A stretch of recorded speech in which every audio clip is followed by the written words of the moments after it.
I want you all to sit and think before you leave here today, what are the fears that are holding you back? There are a lot of people today out here who are paralyzed by their fears, by their thoughts, by their beliefs. There are people out here today, ladies and gentlemen, who are fearing that they will lose their jobs. Some people have lost their jobs and they fear that they will not be able to find another job. But I'm here to tell you and to let you know that a life with fewer toxic fear knots becomes a life with greater potential. I want you to sit back and I want you to close your eyes for a minute. And I want you to envision a wall in front of you. Eyes closed, please.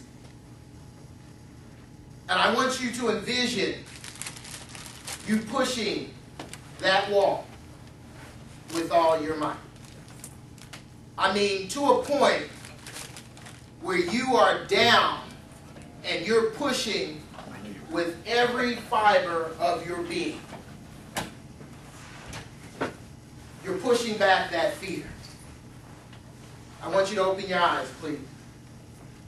In order for you to be able to push back your fear, you have to give yourself a fearectomy on your current way of thinking.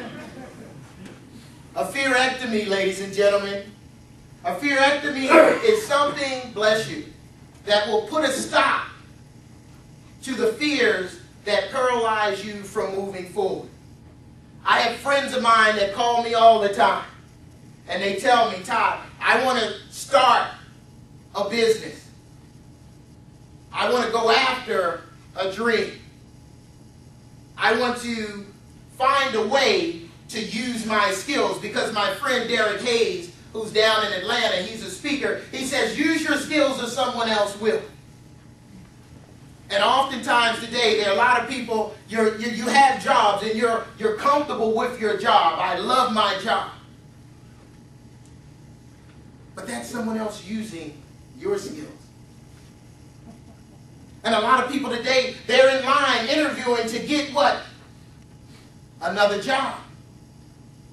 But they have skills that could keep them employed, that could keep them pushing back their fears, but they conform to what society prescribes for them each and every day. Because I believe, ladies and gentlemen, when I go out and I speak at schools and I speak at universities, and another speaker friend of mine, he talks to college students today about not graduating into poverty, all based on your way of thinking. And when I go out and I speak and I talk to young people, I always encourage them to look at your skills, look at your ability. Look at the things that you're able to do versus the things that you feel you don't have all the tools to do.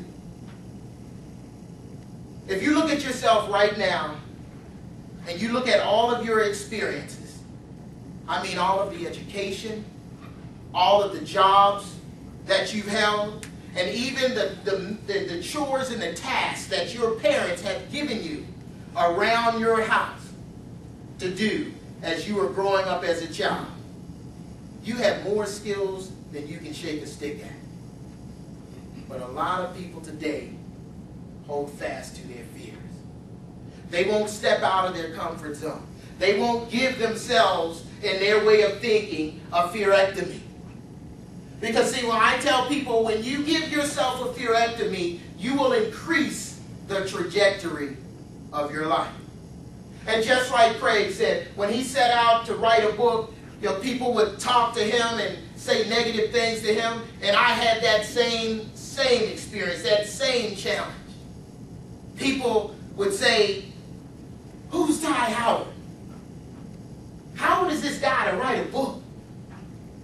He's a motivational speaker. I never heard of him. I heard of Les Brown, Tony Robbins, Zig Ziglar, Faith Popcorn. I heard of all these other people. Who's Ty Howard?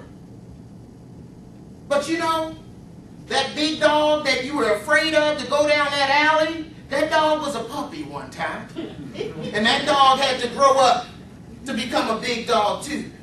So what I told all of those people that pinged on me with all that negativity and they tried to get me to take ownership of their own fear, I used to laugh at them because my way of thinking, my fearectomy told me, hey Ty, you're just in the gym working out, waiting your turn, getting yourself fit.